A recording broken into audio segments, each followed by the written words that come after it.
Selamat datang di iPod, YAI Muda Podcast. Semoga semua perbincangan kita dapat menginspirasi teman-teman semua. Let's enjoy our talking about. Hai guys, balik lagi bersama kita di Impot, YAI Muda Podcast sharing kuy. Oke, jadi perkenalkan nama aku Esther Ogate dari Departemen External Affairs atau biasa disebut dengan EA. Nah, di podcast kali ini aku ditemani oleh Mbak Zara. Hai. Mbak Zara ini adalah Vice Manager dari Departemen EA dan Mbak Zara ini juga merupakan anggota penerima beasiswa dari BI. Oke Mbak, sebelum kita ngomong-ngomong atau sharing lebih dalam lagi, aku mau nanya kabarnya Mbak Zara nih, gimana nih Mbak? Kan kita lagi pandemi kan jarang ketemu nih. Alhamdulillah sehat ya. Semoga kita semua ini senantiasa selalu diberi kesehatan baik jasmani maupun rohani oleh Maha Yang Kuasa. Amin. Oke, berarti baik-baik aja ya Mbak? Ya, alhamdulillah. Untuk kuliahnya gimana nih Mbak?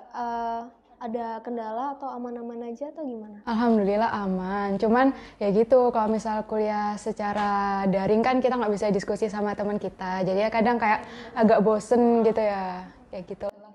Apa udah ada omongan buat kuliah offline?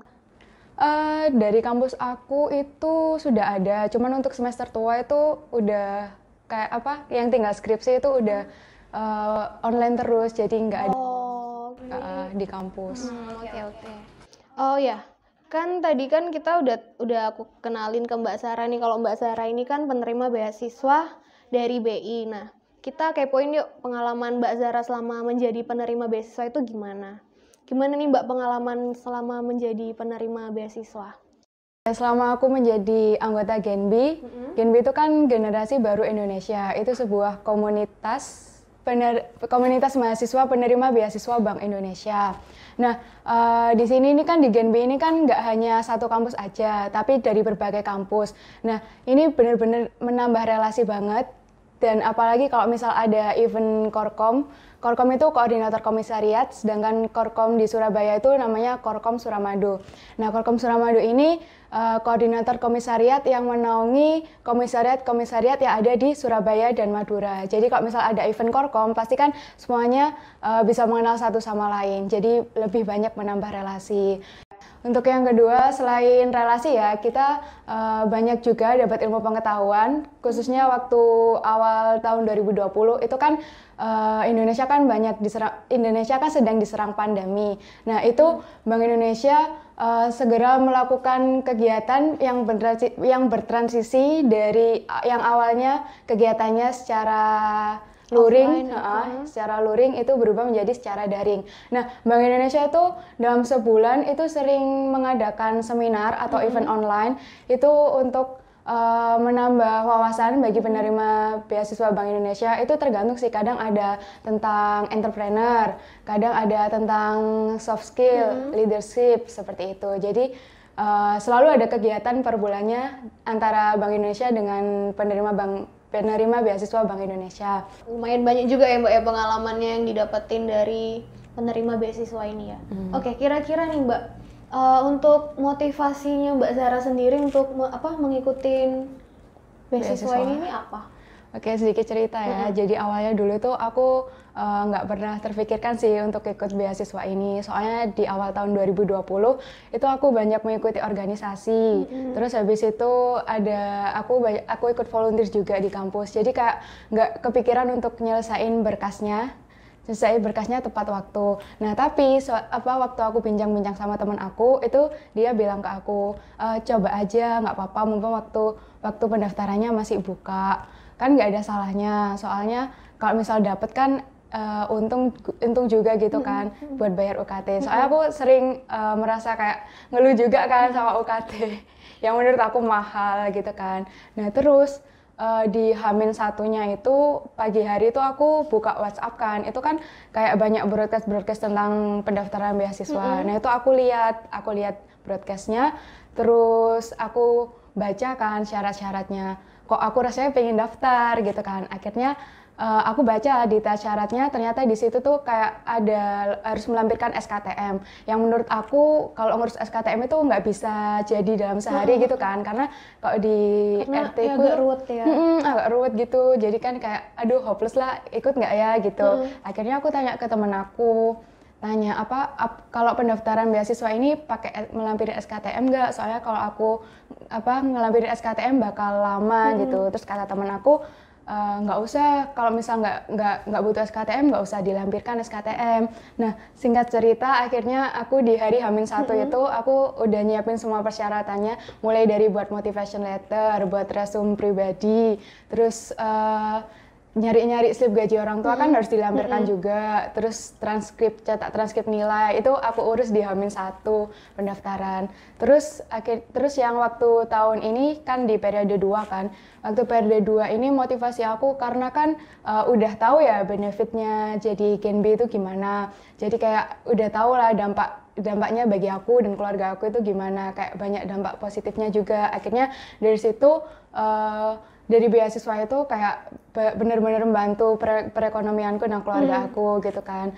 Akhirnya di situ aku termotivasi untuk daftar lagi di tahun ini. Oh, berarti tuh masih bisa daftar walaupun udah pernah daftar ya, Mbak? Iya, masih bisa daftar. Masa periodenya itu hanya 1 tahun. Tapi kalau misal itu kira-kira untuk dari semester berapa sih? Kalau syaratnya itu minimal harus menyelesaikan sekitar 40 SKS kalau nggak salah. Iya. Jadi sekitar semester 4 baru bisa daftar.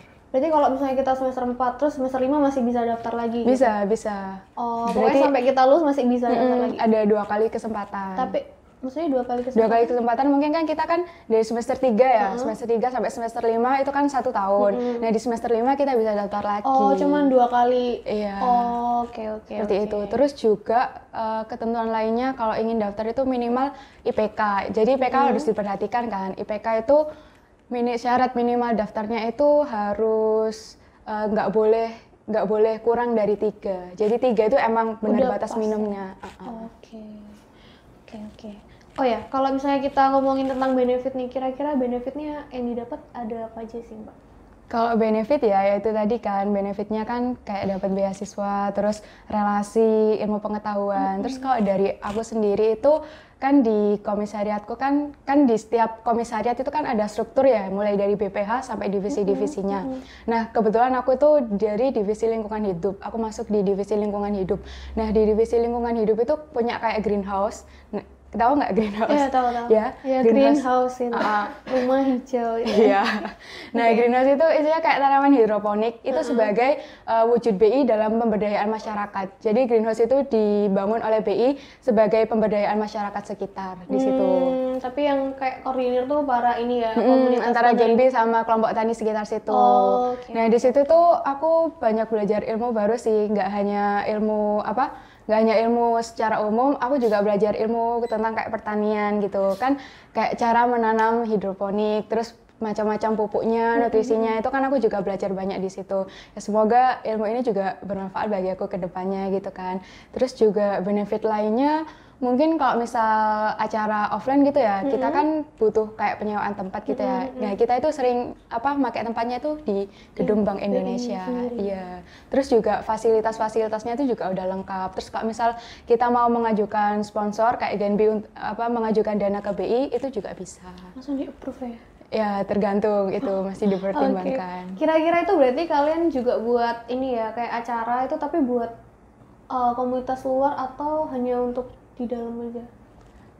Biasanya sih untuk komisariat lain, misalnya komisariat kampusku gitu ya, itu membuat acara. Nah, kita mengundang komisariat lain itu untuk hadir ke acara kita. Tapi komisariatku harus wajib mengikuti acara itu. Iya, tapi berarti termasuk itu kan yang penerima beasiswa aja ya? Iya. Oh, berarti kalau untuk orang eksternal nggak bisa? Dari setauku sih tergantung komisariatnya itu mau dibikin eksternal atau internal aja. Oke. Ini kita masih bicara tentang seputar beasiswanya ya. Kalau misalnya kita lihat Mbak untuk tahap seleksinya itu ada apa aja sih Mbak? Terus yang paling susah nih di tahap seleksi itu menurut Mbak Zara itu yang mana? Oke, jadi tahap seleksinya itu ada 2 ya. Yang pertama itu tahap seleksi administratif, itu kayak berkas-berkas. Terus yang kedua itu tahap seleksi wawancara. Nah, tahap seleksi administratif itu kayak kita ngumpulin transkrip nilai, terus yaitu tadi motivation letter, resume data diri, terus minta surat keterangan aktif dari kampus, seperti itu. lebih ke administratifnya lah. Nah, yang seleksi administratif ini kayak nggak transparan sih. Dia administratif ini kalau udah ya itu kan dikumpulkan ke kampus. Nah, sama kampus itu masih diseleksi lagi. Jadi berkas yang mana nih yang mau kita ajukan ke Bank Indonesia? Oh, berarti kampus juga milih ya? Iya, dan itu tuh nggak transparan. Jadi kita nggak tahu standarisasinya itu seperti apa gitu. Oh, kirain kita langsung ngajuin ke BI-nya gitu. Nggak, itu mulai dari kampus dulu. Nah, setelah dari kampus kan diajuin ke Bank Indonesia. Nah, di Bank Indonesia itu juga diseleksi lagi mana nih yang mau kita ambil untuk wawancara. Gitu. Itu seleksinya nggak tahu juga? Iya, nggak tahu juga. Jadi semuanya tuh nggak transparan, kita nggak tahu gitu. Itu nggak ada tes ya berarti ya, cuman langsung interview doang ya? Iya, tes interview. Biasanya per kampus itu diambil 150 orang untuk wawancara, tapi yang diterima setengahnya, jadi cuma 75 orang. Oke. Nah, kalau misal di seksi wawancara ini kayak agak itu sih, ya sebenarnya keduanya itu benar-benar susah sih, karena kalau misal administratifnya nggak lolos, gimana kita mau lolos ke wawancara gitu kan. Nah, di tahap wawancara ini kayak agak beda gitu. Kenapa sama tuh? umumnya. Kan waktu aku offline dulu kan wawancaranya di gedung BI ya. Oh, sempat offline ya berarti wawancaranya? Waktu 2020 itu, terus habis itu kita ditaruh ke satu ruangan gitu ya. Satu ruangan itu terdiri dari 3 interviewer sama 5 sampai 7 interviewee. Langsung dihadapin. Iya, jadi misal kita gini kan, terus interviewernya tuh di sini bertiga ngadep ke kita gitu. Terus kalau kita mau jawab tuh ada mic-nya, jadi pakai mic, jadi kedengaran juga sama dari luar gitu. Mental banget ya. Iya. Siapin mental guys. Terus nah, tapi untuk pertanyaannya sendiri itu juga, kalau sepengalamanku ya, itu kan juga beda. Kalau misal tahun sebelumnya belum menerima beasiswa Bank Indonesia, itu pertanyaannya seputar wawasan tentang Bank Indonesia gitu. Jadi kayak Bank Indonesia itu apa sih, kebijakannya apa, fungsinya apa. Mungkin itu bisa dipelajari lewat Google ya. Nah, kalau misal yang dulu udah pernah menjadi anggota Genbi, terus di tahun ini ingin mendaftar lagi, itu biasanya pertanyaannya seputar kontribusi apa sih yang udah kamu lakukan saat kamu jadi Genbi, terus manfaat apa yang kamu dapatkan sama kamu jadi Genbi, terus kebijakan apa aja yang kamu tahu tentang setahun terakhir ini tentang BI. Jadi lebih ke internalnya Genbi gitu. Nah, di situ juga challenge-nya juga saat wawancara itu kan karena bertujuh ya. Nah, kalau bertujuh itu kan kalau misal menjawab itu kan pasti gantian. Nah, yang apesnya tuh kalau misalnya terakhir, iya kan? kan pasti kan mikir keras lagi kan, gimana jawabannya supaya nggak sama kayak yang awal-awal gitu. Like pemicunya yang buat pikir keras itu menurut aku di situ. Mbaknya kira-kira di urutan keberapa tuh? Kak, yang pertama dulu itu aku di urutan pertama sih, jadi kayak masih aman gitu. Iya, terus kayak yang terakhir-terakhirnya itu juga kayak diacak gitu, misal kamu dulu kayak gitu. Jadi nggak mesti sih. Terus ada juga ditawarin kayak siapa yang mau jawab dulu gitu. Kalau misal nggak mau jawab dulu ya siap-siap di terakhir.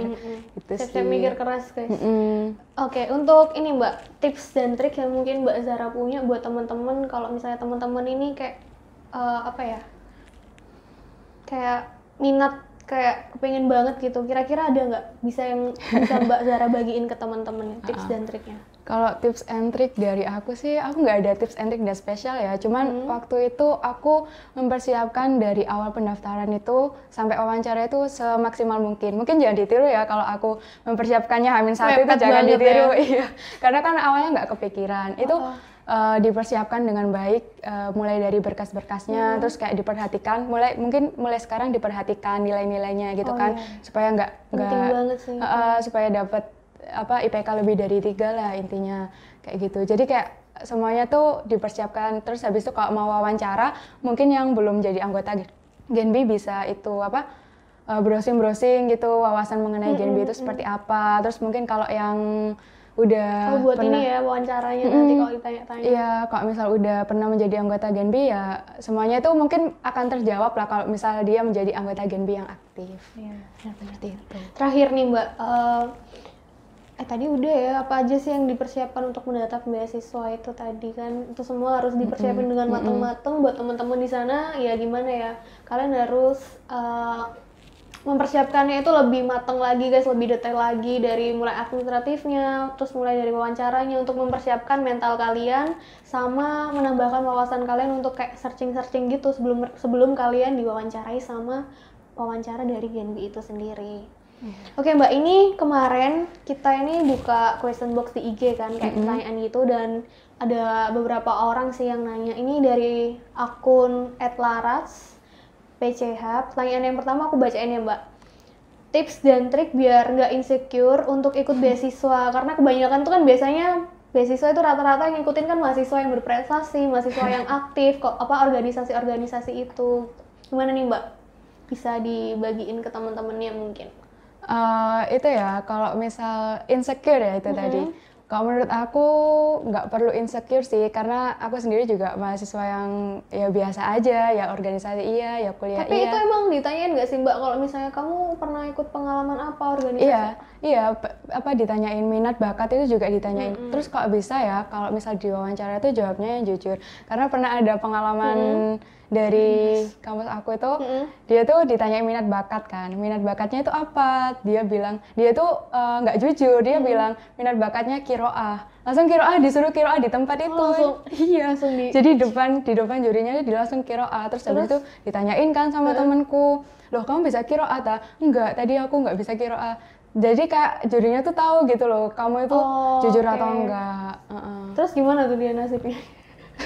Aku kurang tahu sih, itu cerita dari teman aku. Pokoknya intinya itu jangan pernah insecure lah, karena hal seperti ini nih kan hasilnya unpredictable ya. Jadi kayak kita nggak tahu hasilnya kayak gimana. Yang penting kita kerja keras, doa gitu. Terus jangan lupa juga minta doa sama orang tua lah, karena restu ya, karena sebaik-baiknya doa orang tua adalah doa yang terbaik untuk anaknya. Itu guys, itu ya mulai disiapin nih, nggak usah insecure juga guys, harus pede lah gitu lah, kayak percaya diri gitu kan. Oke Mbak, pertanyaan yang kedua ini dari akun Instagram @michaelgarda. Pertanyaannya, tips agar lolos interview beasiswa. Kayaknya dia ini ya, kayak suka ragu-ragu mungkin ya, kayak takut gitu. Mungkin ada tips dari Mbak Sarah? Ya, aku nggak tahu sih ini worth it atau enggak, tapi kalau sebelum wawancara itu, aku itu selalu mengira-ngira gitu loh, kayak pertanyaan apa sih yang kiranya bakal keluar di wawancara itu. Nah, kalau udah mengira-ngira, itu aku kayak tulis di kertas gitu, terus habis itu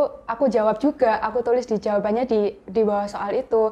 Terus habis itu setelah aku tulis, aku jawab, itu aku mempraktekkannya sama kayak kadang sama temen aku, kayak saya tanya jawab gitu. Iya, jadi biar nggak deg-degan gitu kan. Dan itu menurut aku kayak meminimalisir aku untuk berpikir panjang.